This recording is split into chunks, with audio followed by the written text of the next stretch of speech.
अस्सलाम वालेकुम दोस्तों। तो आज हम लोग इस वीडियो में शेयर मार्केट के बारे में थोड़ा सा और डिस्कस करेंगे। जैसे कि मैंने आप लोगों को पहले वीडियो में भी अपने बताया है कि शेयर मार्केट में पैसा लगाना, अगर हम आ, हलाल शेयर्स को खरीद के प्रॉफिट कमाते हैं तो ये पूरी तरीके से हलाल है, इसमें कोई भी प्रॉब्लम नहीं है। ठीक है, तो आज हम लोग इस वीडियो में बात करेंगे कि शेयर मार्केट में कितनी तरीके की ट्रेडिंग होती है, कितने तरीके का आप कह सकते हो इन्वेस्टमेंट हो सकता है। ठीक है ना, तो उसमें 3 तरीके हैं। पहला है आपका इंट्राडे। ठीक है ना, इंट्राडे का मतलब ये होता है बेसिकली कि जैसे आपने शेयर मार्केट सुबह 9:15 बजे खुलता है और 3 साढ़े 3 बजे तक वो क्लोज हो जाता है। तो अगर आपने इंट्राडे किया तो मतलब आपने सुबह एक कोई शेयर खरीदा और 3:30 बजने से पहले पहले आपको उसको बेचना पड़ेगा, चाहे आपका उसमें प्रॉफिट हो या लॉस हो। ठीक है ना, तो ये तो हो गया इंट्राडे, मतलब एक ही दिन में या विद इन वन डे में ही आपको उसको सेल आउट करना पड़ेगा, चाहे वो प्रॉफिट हो चाहे वो लॉस हो। ठीक है, तो ये हो गया तो इंट्राडे। नेक्स्ट जो है वो उसे कहते हैं हम फ्यूचर ऑप्शन। फ्यूचर ऑप्शन में आपका बेसिकली मतलब ये होता है इसमें कि आप एक फ्यूचर ऑप्शन का एक लॉट इसमें खरीदते हो, जिसमें आप 50 शेयर 100 शेयर्स एक साथ लेते हो और उसके लिए आपके पास जो टाइम होता है वो ऑलमोस्ट 1 हफ्ता होता है, 7 डेज होता है, जिसमें आप कॉल लेते हो पर्टिकुलर शेयर्स की, जो कभी बढ़ भी सकता है कभी घट भी सकता है। तो अगर हम इस्लामिक पॉइंट ऑफ व्यू से देखें तो इंट्राडे और फ्यूचर ऑप्शन दोनों ही आपके परमिसिबल नहीं है, या कह सकते हो कि वो हराम है। ठीक है, तो तीसरा जो ऑप्शन हमारे लिए जो बचता है मुस्लिम्स के लिए वो है हमारा है इक्विटी।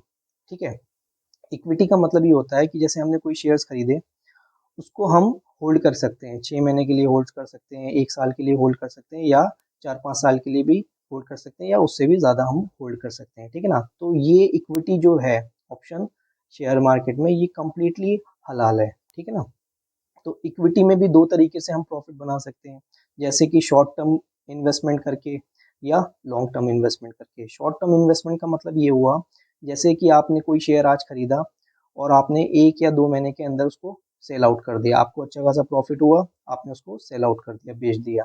ठीक है, लॉन्ग टर्म इन्वेस्टमेंट का मतलब क्या है कि जैसे आपने कोई शेयर खरीदा और उसको 6 महीने के लिए रख लिया, या उसको 1 साल के लिए रख लिया, या उसको 2 साल के लिए रख लिया। ठीक है, तो ये 2 तरीके होते हैं इक्विटी में प्रॉफिट बनाने के या उसमें इन्वेस्टमेंट करने के। ठीक है, अब दूसरा सवाल ये आता है कि किसी भी कंपनी को या किसी भी शेयर्स को कैसे हम आइडेंटिफाई करें या कैसे उसको स्क्रीन आउट करें कि ये शेयर अच्छा है या ये शेयर फंडामेंटली स्ट्रांग है। ठीक है, तो उसके कुछ पैरामीटर्स हैं, बेसिक सी चीज़ें हैं, इसमें ऐसा नहीं है कि आपको बहुत डीपली स्टडी करना है, ऐसा कुछ नहीं है, बस बेसिक बेसिक चीज़ें आप समझ सकते हैं।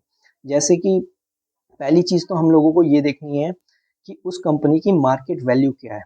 ठीक है ना, मार्केट वैल्यू आप लोगों को मैं किसी दिन एक वीडियो बना के बता दूंगा उसमें कि ग्रो ऐप में हम लोग मार्केट वैल्यू कैसे देख सकते हैं, बाकी इंडिकेटर्स कैसे देख सकते हैं। आज हम लोग बस उसके बारे में डिस्कस कर रहे हैं कि है होता क्या है।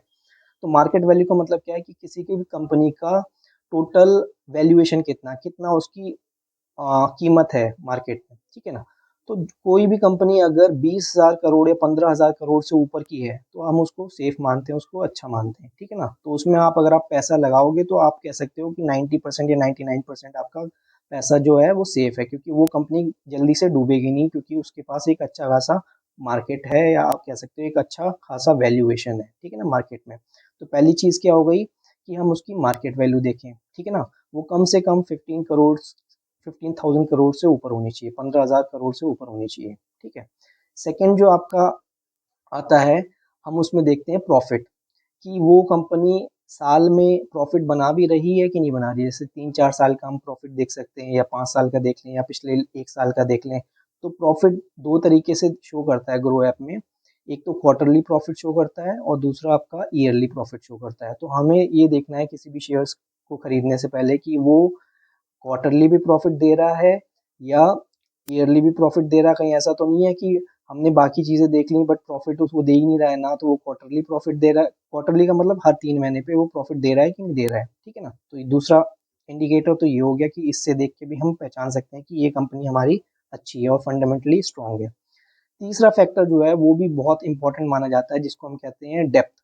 डेप्थ का मतलब ये होता है बेसिकली कि कर्जा, कि किसी भी कंपनी सपोज प्रॉफिट भी दे रही है, ये भी दे रही है, बट वो कर्जा भी लेती जा रही है बैंकों से, ठीक है ना, और वो कर्जे बढ़ते जा रहे हैं। तो हमें ये भी देखना है कि कर्जा तो नहीं है ज़्यादा उस कंपनी के ऊपर। तो अगर ज़्यादा कर्जा चढ़ रहा है या हर साल उस पे कर्जा बढ़ता जा रहा है बट प्रॉफिट भी दे रही है किसी तरीके से मैनेज करके, तो वो भी खतरा है। तो ऐसी कंपनी में भी हम लोग अपने शेयर्स को नहीं खरीदेंगे, वैसी कंपनी से भी हम लोग थोड़ा सा दूर रहेंगे, ठीक है। फिर देखेंगे रेवेन्यू, एक अदर फैक्टर है, फोर्थ फैक्टर हम कह सकते हैं कि रेवेन्यू, उसका टोटल रेवेन्यू जो है वो इंक्रीज कर रहा है ईयर वाइज ईयर, मतलब हर साल देखेंगे उसका इंक्रीज कर रहा है। ऐसा तो नहीं कि पिछले साल से जो रेवेन्यू था उससे कम हो गया इस साल, ऐसा तो नहीं है। वो रेवेन्यू हमेशा बढ़ना चाहिए, ठीक है ना, ये चीज़ होती है। फिर उसके बाद हम लोग देखते हैं उसका प्रॉफिट। प्रॉफिट जो है, प्रॉफिट तो हम लमसम भी देखेंगे, प्लस हम ये भी देखेंगे कि उसका जो रेट ऑफ इंटरेस्ट है वो क्या है। मतलब 15% का रेट ऑफ इंटरेस्ट दे रहा है। इंटरेस्ट का मतलब बेसिकली कि कितने परसेंट ग्रोथ दे रहा है। जैसे हम लोग एफडी करते हैं या ये कुछ और करते हैं, तो उसमें जो इंटरेस्ट आता है 7%, 6%, 8%, तो उस हिसाब से हम देखेंगे कि ये कंपनी कितने परसेंट का रिटर्न दे रही है आपको। एक साल पे कितना परसेंट दिया है इसने, पिछले साल में, पिछले 3 साल में कितना दिया है, पिछले 5 साल में कितना दिया है, पिछले 10 साल में कितना दिया है, ठीक है ना। 10% दिया है, 15%, तो नॉर्मली ये माना जाता है जिस भी कंपनी का इंटरेस्ट या रेट ऑफ इंटरेस्ट 15% से ऊपर है वो अच्छी कंपनी मानी जाती है। तो आज हम लोगों ने बेसिक बेसिक सी चीज़ें देख ली कि किसी भी शेयर्स को या किसी भी कंपनी को आइडेंटिफाई करने के लिए, स्क्रीन आउट करने के लिए कौन कौन से इंडिकेटर्स इंपॉर्टेंट होते हैं, और ये आपको मैं नेक्स्ट वीडियो में या अगली वीडियो में आपको बता दूंगा कि इसको हम ग्रो ऐप में कैसे फाइंड आउट कर सकते हैं, ठीक है ना। तो ये बिल्कुल बेसिक सी चीज़ है, इसमें ऐसा कुछ नहीं है कि आपको बहुत ज़्यादा पढ़ना पड़ेगा, बहुत ज़्यादा लेके स्टडी करना पड़ेगा, या बहुत सारी वीडियोस देखनी पड़ेंगी, या गूगल पे सर्च करना पड़ेगा। ये बेसिक बेसिक सी चीज़ें हैं, अगर हम इस चीज़ को भी फॉलो कर लेंगे तो इंशाल्लाह अच्छा खासा हम लोग प्रॉफिट बना सकते हैं। तो आई होप ये वीडियो आप लोगों को बहुत पसंद आई होगी। तो प्लीज़ सब्सक्राइब करिए और अपने जानने वालों में इसको शेयर करिए। मिलते हैं इंशाल्लाह दूसरी वीडियो में। अल्लाह हाफिज़।